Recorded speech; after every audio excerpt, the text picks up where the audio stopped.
SmartPro.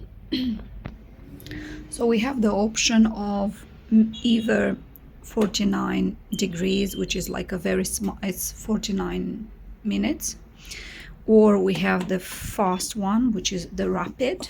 Okay, so I normally wash it with rapid because I don't have stains or things like that. It's just stuff that I wear one day and then wash it.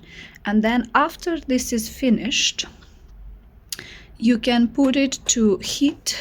So that's a drying option. So this is high heat option, which is for cottons and bedding and stuff like that, and this is for maybe synthetics. So any of those, they will be used as like dryer. So this like 3 options are dryers. So if you need wool, that's the one. That's the synthetics, and there's cottons and bedding and things like that. So it's very easy. And let's say high heat, it will be 3 hours, but it's better 3 hours than hanging it for one day in the common area.